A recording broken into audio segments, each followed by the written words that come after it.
they may have just simply blown this by giving some indication to someone who knew someone at the Daily Mail. If you read the article in the Daily Mail carefully, it doesn't say that they had contacted the British Home Office. They said they had been told that the British Home Office was going to change your status and that you'd be able to enter Great Britain. But that is not the case. So this battle is far from over. You mentioned the Clintons before. Just who do you think is behind this ban?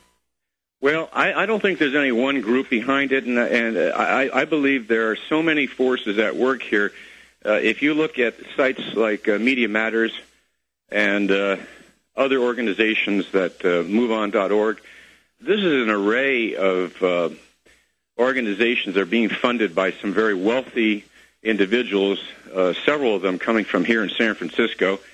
And I believe that the style of Media Matters, not that I'm accusing Media Matters, but their style is to take excerpts and tapes, short clips, and place them on their website. In fact, they got into trouble because they are a nonprofit research organization, and when they're doing fact-finding or fact-checking, they're perfectly within their limits. But when they start to opinionate and place clips on their website to infuriate their side, they've actually crossed the line, and I think they've had to repudiate that in a couple instances. And so their style is to provide clips of talk show hosts very carefully edited. And that's precisely what the Home Office in Britain must have received. Because if they had actually listened to the full interview or text of your comments, they would have seen that they are very different, especially your comments after the 9/11. You can't take your emotional and proper response to that if you don't listen to the entire show. And that is the style of Media Matters, and I think they've stepped back from doing that now. I'm not saying the Media Matters provided those tapes, but I think that it certainly is in their style providing tapes like that.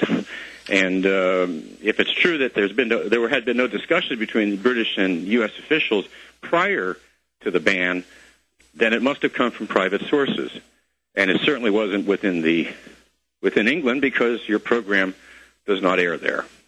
Well, this story is monstrous overseas, but barely heard about here. Where do you think it goes from here? Will the American media finally understand how big this is? Well, first of all, let me say this. This is probably the first instance where radio as a medium has actually prompted a serious debate and concern over free speech. We've seen reports in the other medias, the television reports, that have influenced policy, have changed policy. But I think it's the first time that a talk show host and a radio program could actually become the issue. And more importantly, it's not just the issue of what you say in free speech, but it's an issue of how you say it. It's an attempt to regulate the emotional impact of the kinds of concepts and discoveries you make about this country and the world. And I believe that this battle, I think, is fortunate that we're waging it in another country, because it was a preempting of an attempt, clearly an attempt, to close down your program and other programs through community councils. The Fairness Doctrine was going to be enacted until it was shut down recently, but it may come back, through community advisory councils that would be assigned to each radio station in the country. And these community advisory panels, their decisions about what is fairness in representing the community where the radio station was located would have been the vehicle to basically force radio stations like yours off the air, because it wouldn't have been commercially valuable.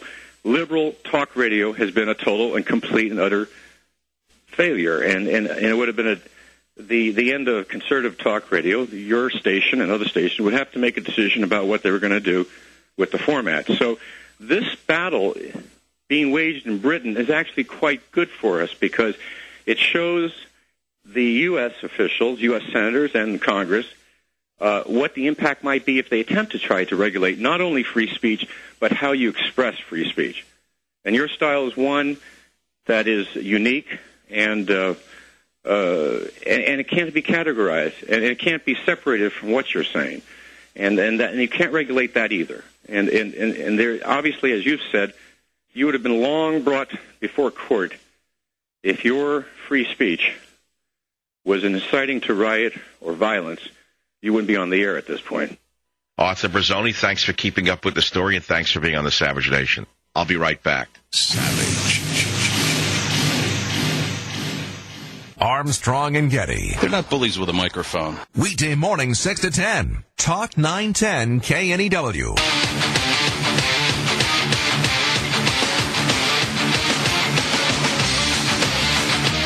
No one's even talked about the quality of the doctors that we're going to have. They keep talking about, will health care be available? And will it be like Canada or Britain? Well, I'd say it could be also like Cuba. It's not entirely going to melt down. I talked to my doctor the other day, and I asked him, he said he thinks that he's still going to be able to practice. He's a man, distinguished gentleman, who ran a whole department at a major league university. He said, and I don't know the ins and outs of it. I really don't. We had an expert on last week who said that you won't be able to change your doctor going forward. No one really knows. Let's put it to you that way. He told me, and he's a very nice man, that the reason Hillary Care failed is because it eliminated private doctors. You had to go through a government plan. And he said that the Obama medical plan is different in that you are allowed to keep your doctor. Now, I don't know if that's true, because I heard one thing last week and I heard another thing from my distinguished doctor friend yesterday. I don't know what's true. That's part of the problem. If the plan is sound and it's good, they should wait 6 months until everyone had a chance to look through it, take out the obvious flaws, take out the spending insanities, and okay, go with it if that's what you want. Certainly don't give illegal aliens health care. What sense does that make? Who ever heard of giving health care to illegal aliens? I never heard of anything like this. Oh, sure, we're throwing that in too. Why? Because we need their votes?